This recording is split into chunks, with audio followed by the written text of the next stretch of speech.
Good afternoon, it's Rodney Connor with Grainco FS. Wanted to put together a video to build on what I talked about in my last video around understanding basis. I put this additional presentation together for another group, so I thought I would get it back online.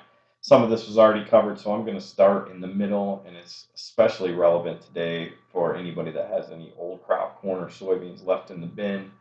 Basis levels are really good. We're in an inverted market. I know I've touched on this with a lot of guys in the past, so I wanted to officially get it up online here. I had a few calls today from many different producers that had some grain left in the bin.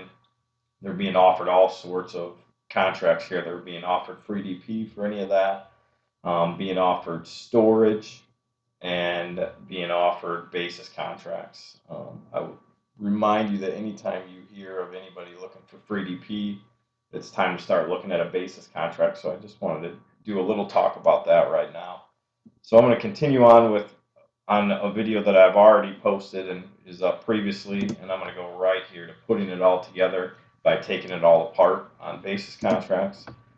So just to re-emphasize that futures and basis rarely come together at the same time. So rarely is the futures price at a price that I'm really excited about the same exact day that a basis price is at a price that I'm really excited about. So I'm going to separate those all out and really turn it into two different decisions. So I'm going to make one decision based on when I would like to deliver the grain, or when I should be delivering the grain. And then a completely other decision is using the futures to decide when I should actually price the grain. So again, I can make that decision on the same day, but rarely is that decision being made on the same day. If it is, I can do that easily with a cash contract, and that's typically what most guys are using to price their grain.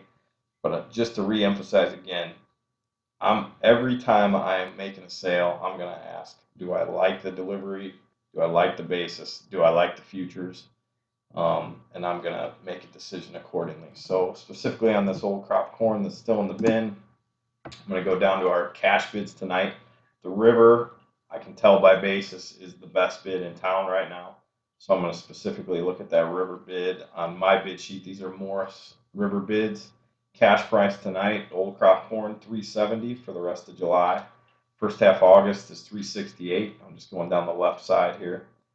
Last half August, $357. If we held this in the first half September, $335. Starts to improve a little bit into the fall, and then December corn, $360. So a couple things I want you to notice here. One, that first column, you can see those numbers are getting smaller before they're getting bigger. And actually, if you held it all the way to December, you're still getting 10 cents less for your grain than you'd be getting for it today.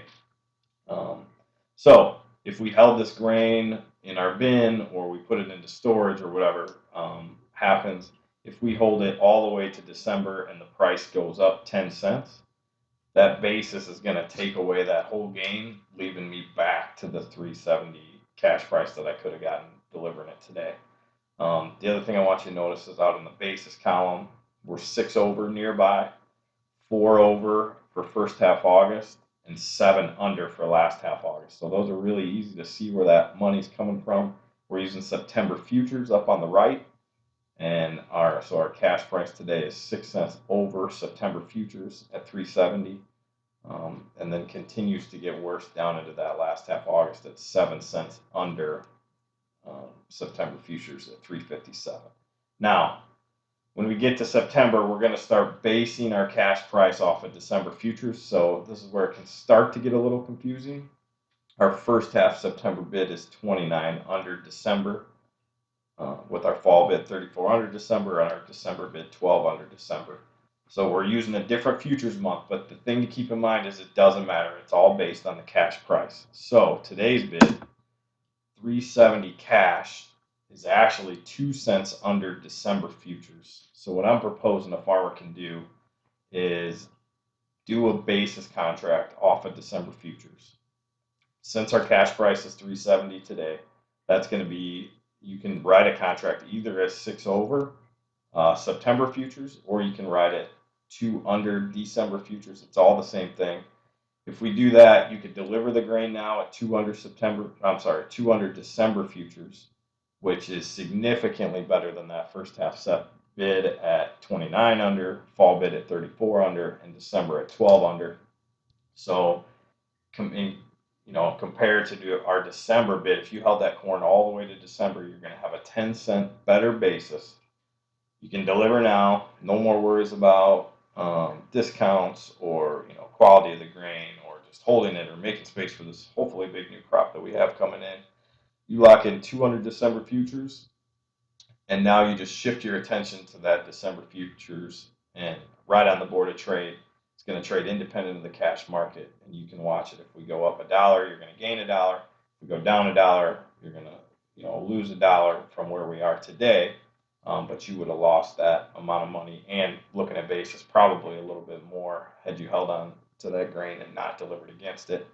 So long story short, if you lock in 200 December futures, you look out at 3 months from now, corn market goes to 410. You call me up and say, Rodney, hey, I see we're 410 on the board. That should put me at 408 cash on the contract that I've already hauled, already delivered. We'll go ahead and lock that in for you and cut you a check for it. So anyway, I know this is a little quick video, hopefully not confusing. Really just wanting to press how important it is to lock in that price basis when it makes sense. And it feels like on this old crop corn, if you haven't priced it, if you're not happy with the price today, but still need to deliver this grain, a basis contract could be the way to go. Thanks and have a great day.